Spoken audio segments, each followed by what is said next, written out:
اچھا، اکثر آپ شادیوں پہ جائیں تو وہاں پہ جتنی مرضی خرافات ہو جائیں، لیکن آخر میں نا وہ کیا کرتے ہیں، قرآن پاک کو لے کے آتے ہیں بارات رخصت کرتے ہوئے،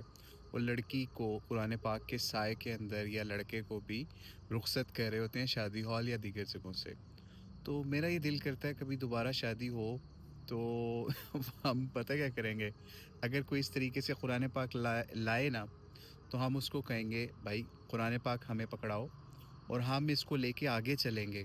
اور اس وقت یہ بات کہیں گے کہ بھائی قرآن پاک اس مقصد کے لیے نہیں آیا تھا کہ اس کو شادیوں کے اوپر صرف آپ سر کے اوپر رکھیں اور نیچے سے گزر جائیں اور اس قرآن کو پس پشت ڈال دیں کہ اپنی زندگی، اپنی شادی، بیاہ، مرگ، کوئی چیز بھی آپ اس کے مطابق نہ کریں، بلکہ آپ کفار کے طریقوں پہ چلنے کی بجائے اس قرآن کو حقیقی طور پہ اپنے سینوں پہ لگائیں، اپنے سر کا تاج بنائیں، اور پھر ہم اس قرآن پاک کو اپنے سمجھ لیجئے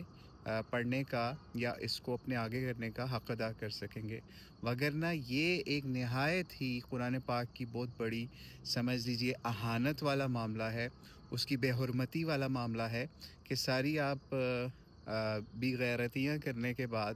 آپ قرآن پاک کو لائیں، اور ایک بندہ قرآن پاک کو اوپر لے کے اور وہ لڑکی کا بھائی ہو یا باپ ہو، اور جن کو کوئی خیال نہیں تھا شادی کے اندر بغیرتیوں کو ختم کرنے کا، میوزک، ناچ گانا، بے پردگی اس کو کنٹرول کرنے کا، لیکن اب اس کو صرف یہ اپنے معاشرے کی رسم یاد آ گئی ہے کہ ہم نے قرآن پاک کی برکت لینی ہے۔ تو قرآن پاک کی برکت آپ کو اس وقت ملے گی دنیا اور آخرت کے اندر،